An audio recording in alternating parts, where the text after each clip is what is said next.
ना है तो प्रतिदिन करो, नहीं तो वह भी मत करो। ऐसे कार्य को करना चाहिए। सारी संपदा एक दिन में ही मांग लोगे तो फिर क्या बचेगा। प्रभु के सामने जाकर कभी नहीं मांगना चाहिए, हमेशा यही कहना चाहिए, यथा योग्यम तथा कुरु। जिस योग्यता से मुझे समझना वह योग्य मुझे प्रदान कर देना, उस योग्यता को प्रदान कर देना मुझे, बस यही रखना चाहिए मन में। जब इस प्रकार से आप भाव रखोगे तो ना जाने प्रभु कैसे कैसे लोगों को तरण तारण कर दिए हैं, आपका भी जरूर तरण तारण करेंगे, लेकिन भाव होना चाहिए आपके पास में ऐसा। प्रतिदिन जाओगे, प्रतिदिन कुछ ना कुछ प्रभु से मांगोगे, प्रभु भी परेशान हो जाते हैं कि जब आता है तो कभी ये नहीं पूछेगा, हे प्रभु जी हमेशा देखोगे आप तो मंदिरों में भगवान की मूर्ति खड़ी मिलती है कि किस समय मुझे भक्त पुकारे और मैं दौड़ के जाऊं, हमेशा। लेकिन यह व्यक्ति माया में फंसा रहता है, माया से निकलने से फुर्सत नहीं। जब तक माया से नहीं निकलोगे तब तक प्रभु को नहीं समझ पाओगे। यदि प्रभु को समझने की चेष्टा है तो माया को त्याग दो। मैं ये नहीं कहता कि घर छोड़ो, परिवार छोड़ो, जमीन छोड़ो, जगह छोड़ो, सिर्फ माया को त्यागना। जो माया रूपी मन में चक्कर बंधा हुआ है, एक दूसरे के प्रति ईर्ष्या, दोष, छल, छिद्र, कपट, इसको त्यागो।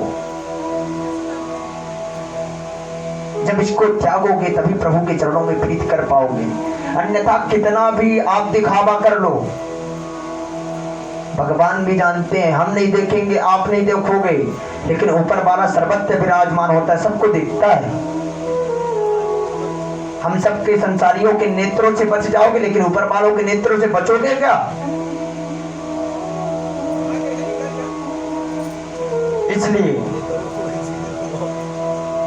कभी भी भक्त का अपराध ना होने पाए ऐसी प्रार्थना करनी चाहिए प्रभु से। बल्कि उसको देख करके हमारे मन में, हमारे चरणों में कैसे प्रभु के प्रति प्रीति लगे, उनके चरणों में लगो, यह जागृत होना चाहिए हमेशा। हे ठाकुर जी, आपने इनको अपने चरणों की ओर जिस प्रकार से खींचा है उसी प्रकार से मुझे भी खींच लीजिए। हे राम जी, जिस प्रकार से इन भक्त को अपने चरणों की ओर आप आकर्षित कर रहे हो उसी प्रकार से मुझे भी आकर्षित कर लो, वही आकर्षण मेरे ऊपर डाल लो। इस प्रकार का भाव होना चाहिए।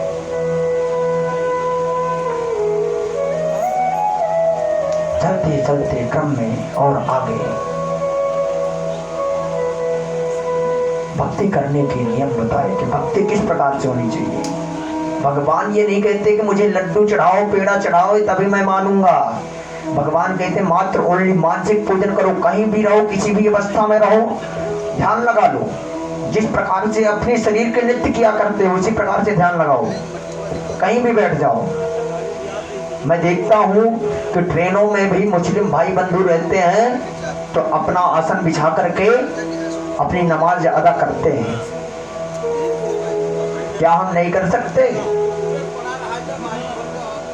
कर सकते हैं।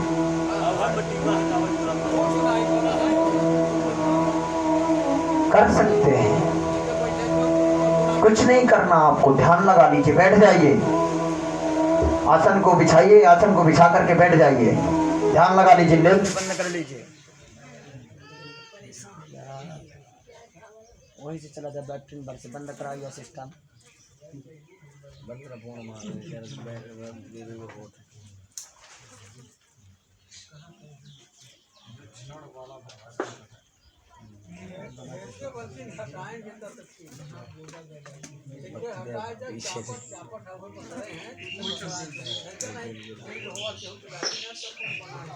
चलते चलते रिकन बना लीजिए, आसन बिछाइए, आसन पर विराजमान हो जाइए। आसन पर विराजमान होकर के सर्वप्रथम भगवान के चरणों में ध्यान लगाइए। 2 मिनट तक मौन बैठ जाइए।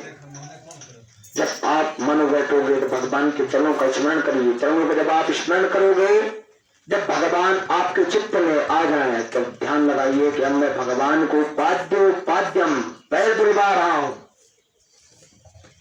हस्त जोड़ अर्घ्यम हाथ धुलवा रहा हूं। चिंतन करिए सिर्फ मन से, किसी सामग्री की जरूरत नहीं।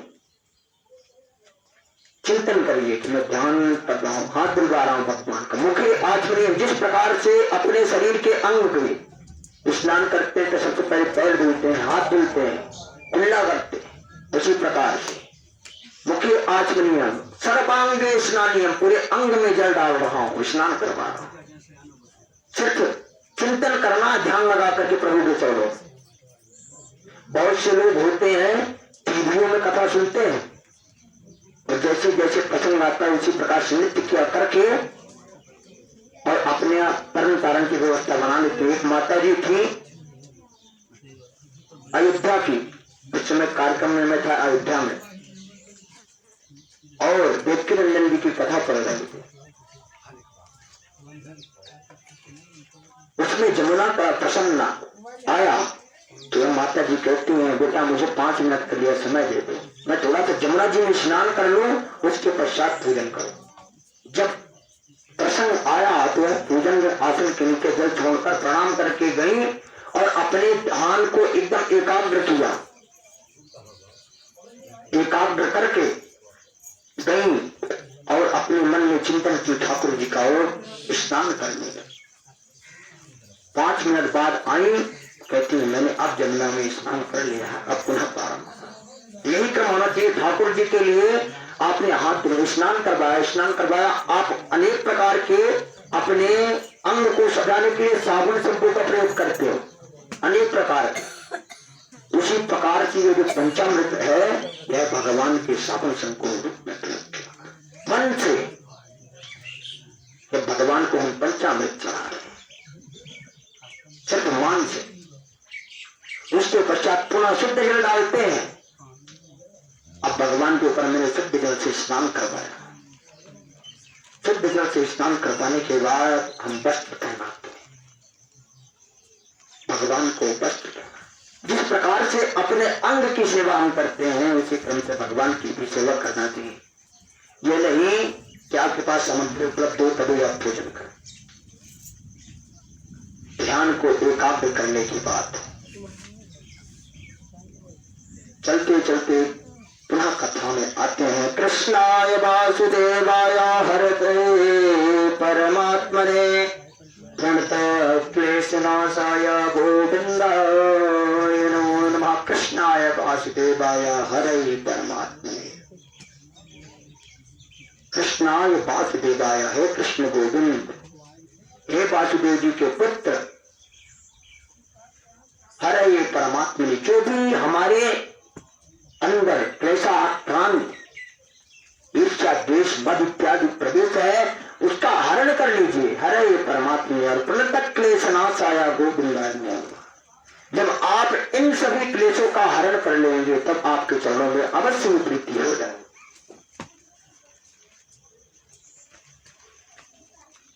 और ठाकुर जी के चरणों में यदि प्रीति हो गई तो न पूछो,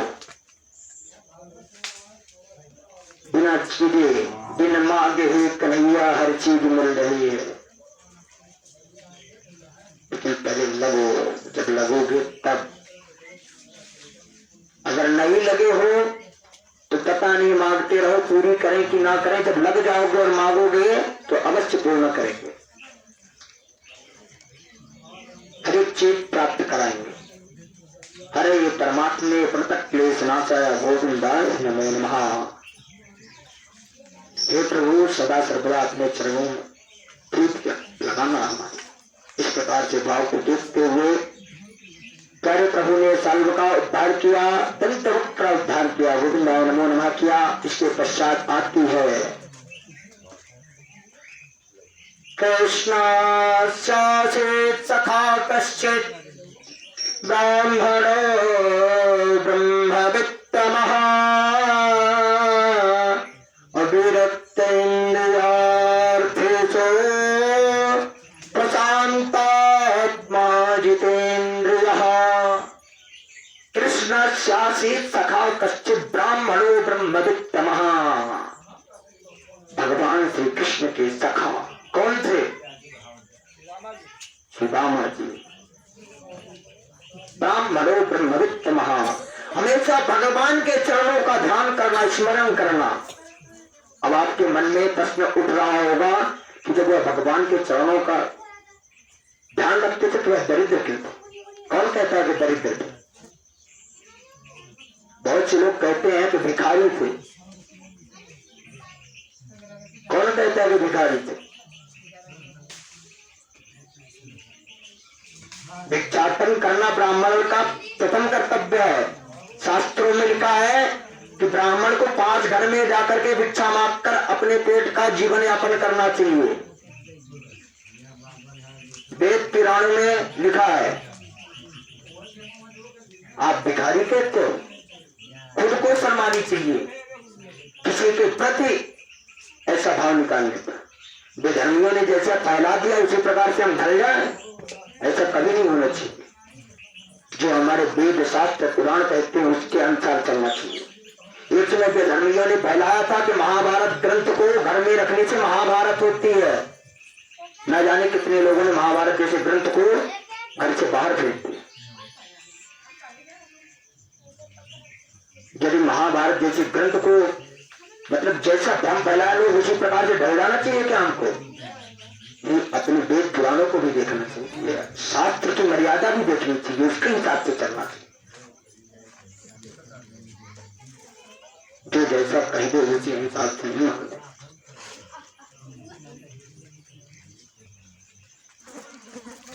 तो भगवान श्री कृष्ण के मित्र थे सुदामा जी। दोनों लोग बिल्कुल विवाह करते थे श्री मुनि के आश्रम में उज्जैन कहा करते थे। दोनों लोग सुंदर विद्या का अध्ययन किया करते थे। दोनों लोग साथ में जाया करते थे लकड़ी के लिए। एक दिन क्या हुआ, दुर्वासा ऋषि का आगमन हुआ। दुर्वासा ऋषि आए और गुरु माता जी से कहने लगे कि मुझे भूख लगी, कुछ दीजिए खाने के लिए। जब कहने लगे मुझे भूख लगी, कुछ खाने के लिए दीजिए, तो गुरु माँ ने मना कर दिया कि हमारे पास कुछ भी नहीं। और दुर्वासा ऋषि ने देखा कि सामने चना रखा हुआ है। दुर्वासा ऋषि ने श्राप दे दिया कि जो इस चने को खाए वह दरिद्र होगा। इस बात को सुदामा जी ने सुन लिया। सुदामा जी इस बात को सुन लिया तो विचार करने लगे कि कहीं हमारा मित्र ऐसा। और इतना कह करके वह दुर्वासा जी वहां से चले गए। दुर्वासा जी बहुत क्रोधी महात्मा है। राजा अम्बरीश के पास गए, वहां भी क्रोध दिखाया, फिर भी नहीं माने। आगे और एक कथा है जिसमें भी क्रोध दिखाएंगे। जब यदुवंशियों का विनाश होता है